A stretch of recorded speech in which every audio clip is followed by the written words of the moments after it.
The Strait of Hormuz, the world's most fragile energy corridor, a narrow passage where geography meets global consequence. Measuring barely 21 miles across at its narrowest point, this waterway is the jugular vein of the global energy market. It is a place where deep history and modern geopolitics collide in a fragile equilibrium.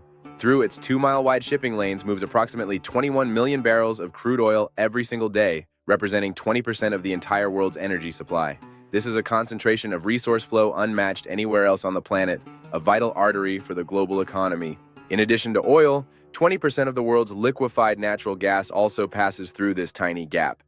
Supertankers the length of 4 city blocks navigate this passage without pause, carrying the financial stability of entire economies on their massive steel hulls. Their size is almost incomprehensible until seen up close. It is the only sea route from the Persian Gulf to the open ocean for the world's major energy exporters. No single geographic pinch point on Earth concentrates more consequence into less space than this narrow, high-stakes corridor. A single day of closure would send global markets into a tailspin. 80% of the crude oil moving through the strait is destined for Asian markets, specifically China, India, Japan, and South Korea.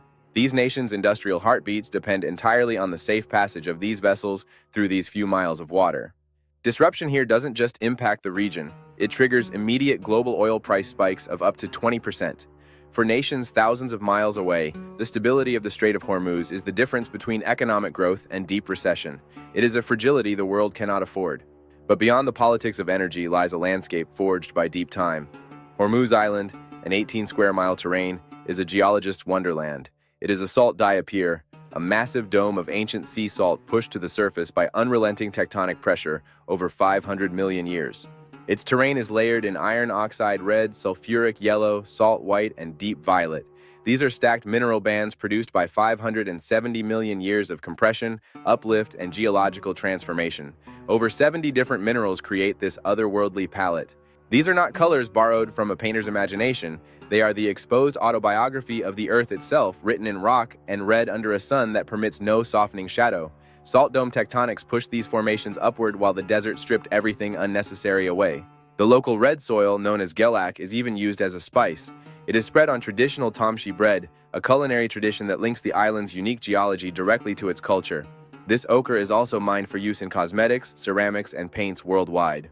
Beyond tourism and food, the island's ochre remains a valuable industrial resource. The hematite concentrations are so high that the very water at the shoreline often turns a deep crimson. This rainbow island is not just a visual marvel but a functional part of the global industrial supply chain. Summer water temperatures in the Persian Gulf regularly reach 96 degrees Fahrenheit, a threshold at which corals elsewhere experience mass bleaching and death. Yet species like Porites harrisoni here not only survive, they thrive in the world's warmest sea. Over thousands of years, these corals have developed a heat tolerance that represents one of the most significant cases of adaptive evolution. Researchers have found specific heat-tolerant algae that live within these corals, providing the genetic machinery for their incredible resistance to extreme thermal cycling. These reefs support more than 700 fish species and sustain the protein supply of coastal communities. Their resilience is a testament to the Gulf's unique evolutionary history, providing a vital blueprint for how life might survive in a warming global ocean. They are a natural laboratory for the future of our oceans. Despite their toughness, these corals are living at their biological limits. Studies show that even a small further increase in temperature causes significant stress, as they already experience heat stress far above global averages. Their survival is a delicate balance in an increasingly extreme environment. Every polyp tells a story of endurance. Along the southern shore of Keshem Island, the Hara forest covers approximately 30 square miles.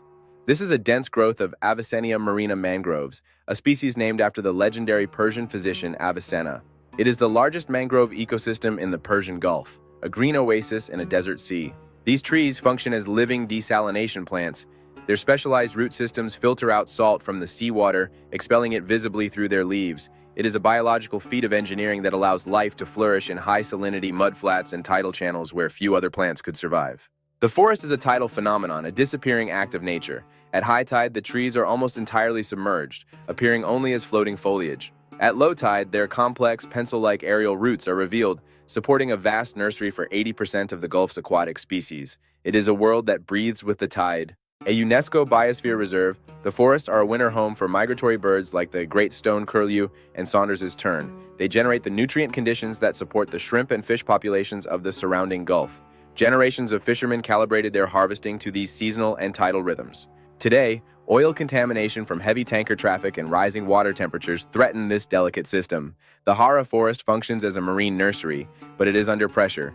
Protecting this ecosystem is essential for the food security of entire coastal communities across the northern Gulf Coast. Stretching 87 miles along the northern edge of the strait, Keshem Island is the largest in the Persian Gulf.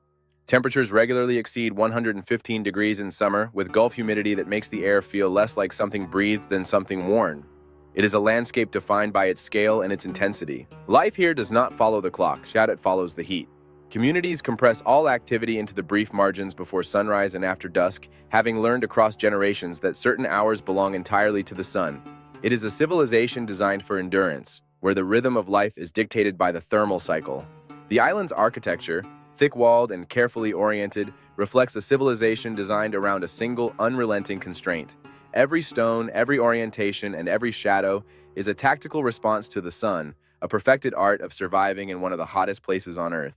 Nothing is accidental in this design. In the village of Laft, wind towers called bad gears rise from coral stone and mud brick buildings, some more than 1,000 years old. With no electricity or modern machinery, these structures channel cooler air downward from roof level through internal baffles, creating a natural flow of relief. These towers produce an interior temperature differential of 15 to 20 degrees against exterior air that can reach a staggering 122 degrees. It is a perfected system of passive cooling, an ancient engineering marvel that reached its architectural peak here in Persia, nature harnessed for survival. The village's 366 ancient wells operated on a rotation system, each used only once per year, preserving freshwater reserves in an environment that generated almost none of its own. This is not primitive ingenuity. It is an optimized system for survival in a place where every drop is counted.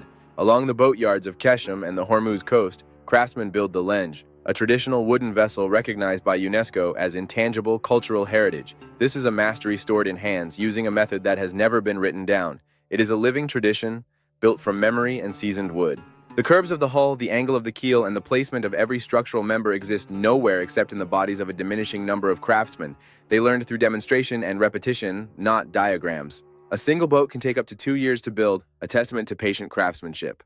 Traditional lenj captains navigate using the sun, moon, and stars, employing ancient formulas to calculate their position. The Portuguese documented these vessels in the 16th century, and they are still being built today by the same method, a direct link to a time before GPS and modern charts. Today, this ancient method is threatened by international maritime regulations and the rise of faster-to-build fiberglass boats. The mastery of the geolofts is a fading connection to a maritime history that defined the Gulf for centuries. Its inscription on the UNESCO list is a call to safeguard this unique knowledge. The women of Hormuz wear garments dense with embroidered gold, cobalt, and crimson, patterns carrying regional and familial meaning. Alongside these vibrant textiles is the burqa mask, known locally as the borage, a structured face covering that shields the nose and eyes. The mask's original function was environmental. The Gulf sun reflected off salt water creates UV exposure levels that damage skin severely over a lifetime. Over generations, this environmental technology became a readable text of tradition, communicating marital status and regional origin to those who know the code. Legend says a mustache-shaped mask was designed to deceive invaders into thinking the women were male soldiers. Today, colors denote status: black for girls, gold for brides, and red for married women. It remains a powerful symbol of Bandari identity, resisting the pressures of modern homogenization.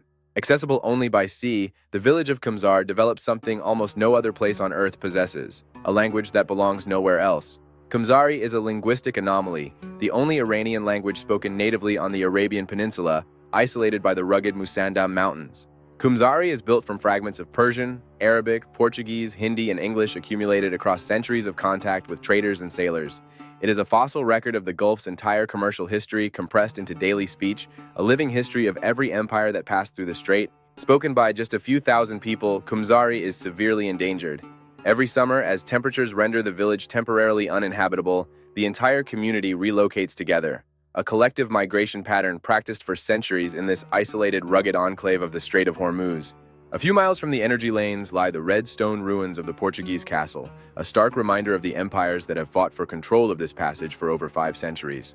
These jagged walls, built from local minerals, stand as a testament to the strait's enduring strategic value. History here is as solid as the rock itself. Today, the ancient ruins are flanked by modern surveillance. Radar towers and patrol vessels maintain a constant watch over the 21 million barrels of oil that pass by every single day. The technology has changed, but the stakes remain as high as they were when the Portuguese first arrived in 1507. This is a corridor that never sleeps. The Strait of Hormuz is a place where the conditions the rest of the world is only beginning to confront, extreme heat, resource scarcity, and geopolitical fragility, have been the ordinary terms of existence for centuries. These communities did not wait for crisis, they evolved with it, creating a culture of profound resilience. They built cooling systems without electricity, managed water without abundance, and accumulated a knowledge of the sea so precise it never needed to be written down. As global stability grows more fragile, Hormuz stops feeling like an outlier and begins to feel like a dispatch from the future, a guide for a world in transition. Every tradition is a survival strategy. What can this narrow passage teach us about our shared future? From the heat-tolerant corals to the ancient wind towers, Hormuz offers lessons in adaptation that the world is only starting to realize it needs.